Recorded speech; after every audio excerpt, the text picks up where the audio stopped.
Major Grizzlies free agency update. This is wild, as the Memphis Grizzlies are now forced to be in position to address their young core for the future. We'll break down who should stay and who should go on this episode of Grizzlies Digest. But what's going on, everybody? Jared Alator for another episode of Grizzlies Digest. We've noticed that 89% of you who watch these videos are not yet subscribed to the channel. You need to smash that subscribe button down below because we've got a lot of off-season content coming for you pretty much every day at this point. You don't want to miss it. We're up to date on everything Grizzlies related. And we're starting out once again talking about the Grizzlies free agents, most likely their young core. And this is once again from the great Parrish Sharkey of the Grizzlies fan-sided page. It's ranking the Grizzlies free agents from least to most likely to return. And he starts out with Cam Spencer. He showed promise as a two-way prospect during Summer League last year before injuries limited him to only 5 NBA G League games. However, his potential as a knockdown, three-point shooter, and point of attack defensive potential paves the way for him to replace another free agent. So remember Spencer in that game against Kevin Durant. I think that's probably his most notable NBA appearance to date. But he's saying that he could grow into one of those 5 to 7 year guys that stay mostly on the bench, but could end up becoming a pretty decent rotation guy in the NBA. And I think that it's written all over Cam Spencer to be in this league for a while. Now Santi Aldama. The fourth-year, 6'11" forward had his best season as a pro this season as he led the team in scoring off the bench. He's a restricted free agent and is expected to be tendered a $5.9 million one-year qualifying offer by the team ahead of the June 29th deadline before free agency ends. So with Aldama, a lot of people went after him the second half of the regular season for being a defensive liability. I'm specifically talking about the New York game. I think it was around early March. May correct me on that, folks. It might have been either late February or early March. I know it was somewhere around there, somewhere before the conference tournament took place in college basketball. But I think it was around there where people were starting to get on Taylor Jenkins' head. But then they saw, okay, well, Taylor Jenkins isn't here anymore, and Aldama's still this defensive liability that we have.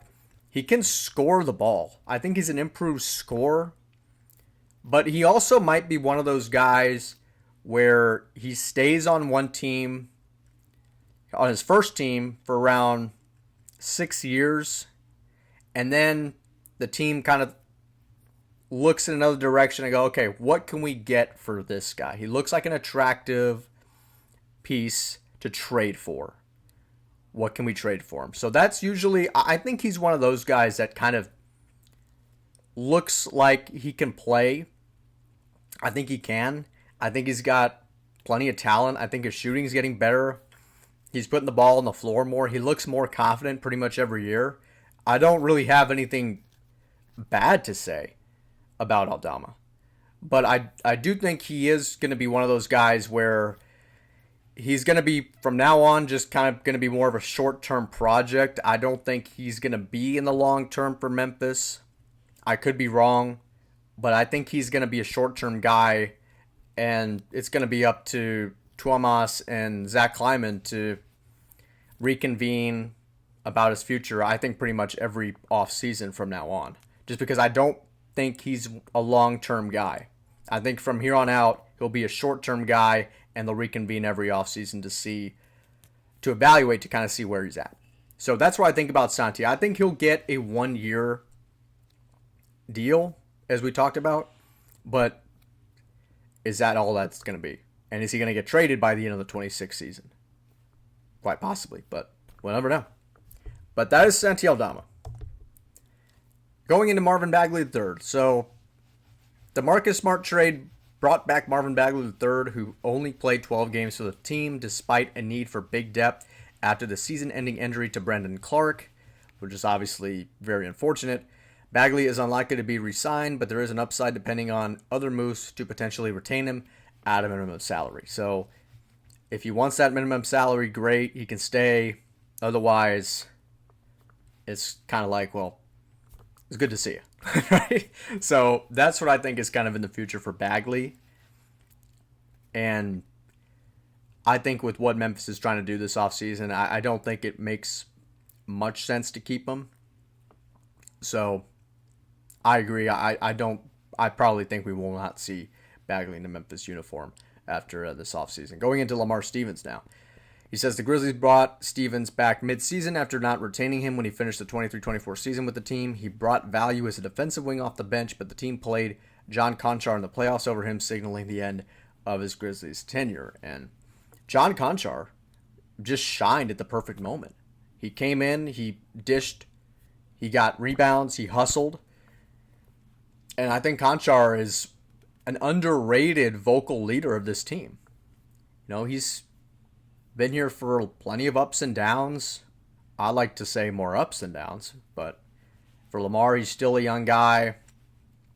And if Memphis wants to get into a championship mentality, they probably need more guys like Conchar compared to more guys like Stevens. So that's what I'll say there. Luke Kennard. Now here's where it gets a little fishy. The free agent mentioned that Cam Spencer is destined to replace his Luke Kennard. As badly as the Grizzlies need shooting, they need shooters who can play defense and be a trustworthy ball handler in the backcourt. Kennard was too inconsistent in all areas and shot 22.2% from three after finishing the regular season at 21.9% from three in his last 14 games. 21.9%. Luke Kennard. We've seen bad stretches from guys like this before. Otto Porter had a problem, but then got better. Tim Hardaway Jr. had a problem in Dallas. I think he improved a bit with Detroit. This is probably the worst stretch we've seen in Kennard's 8-year career now. Hard to believe it's been that long since he left Duke. But it could be just a phase. And I think if Kennard is not traded this offseason, I think he's going to be on very thin ice to start next season. And he'll possibly be a name that will be floated around before the 26th trade deadline. So, Luke Kennard, yeah, tough. That's just tough. Yuki Koromora, oh my goodness, the fan favorite. Yuki became a Japanese sensation during the Grizzlies' early season blowouts with fans home and away chanting, "We want Yuki." Those chants disappeared, however, during the second half of the season when the team struggled and they needed guys on the court to either come back, or if it was a tight game, they needed guys like Morant and Jaren Jackson and Desmond Bane on the floor. Rumors about the Grizzlies being interested in another short point guard.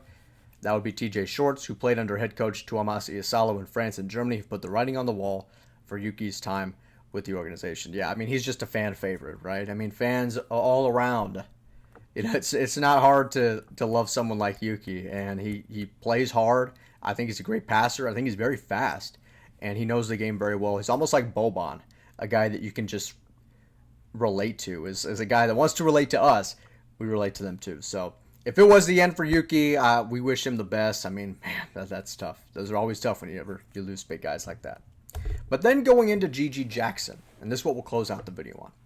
Gigi Jackson was being interviewed on FanDuel by Chandler Parsons and Michelle Beadle, talking about the potential Giannis situation and how that would look in Memphis. And fans were flaming him for what he said. And he simply said this. He goes, Giannis is a legendary player in the flesh, so whatever we can get to get over that hump, I feel like we should kind of take it, I guess. Excuse me there. So, a lot of fans were going after him because they were saying, oh, who's going to tell him? Little does he know, right?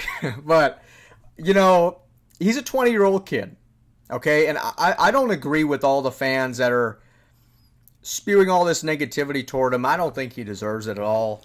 Though, of course, people are thinking about the trade proposal. It does have Gigi Jackson's name on it. And it would likely mean the end of his time here if Giannis Antetokounmpo were to play in Memphis. But it's all speculation right now. we really can't get into all the what ifs and the question marks and the tinfoil hats. I mean, we can't get into that just yet. I still think it's a bit too early for that. I still think San Antonio has plenty of assets to get him. Maybe even Houston as well. But I still think Memphis is definitely in that mix. But, I think that we here at Memphis, we're a Southern hospitality community. We want those two-way guys to succeed.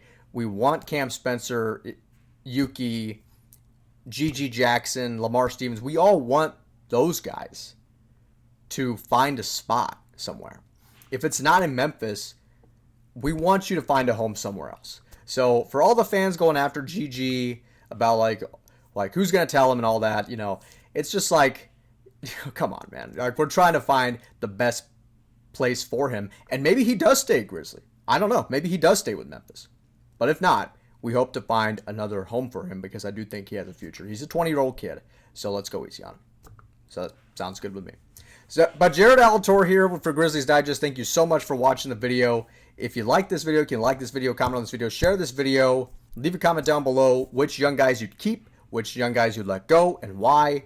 And also some reaction to, maybe have a reaction to what Gigi said. But you can pretty much find all the comments on X on the FanDuel clip that they decided to drop for Gigi's comments on Giannis. You can find that and react to that here in the comments down below.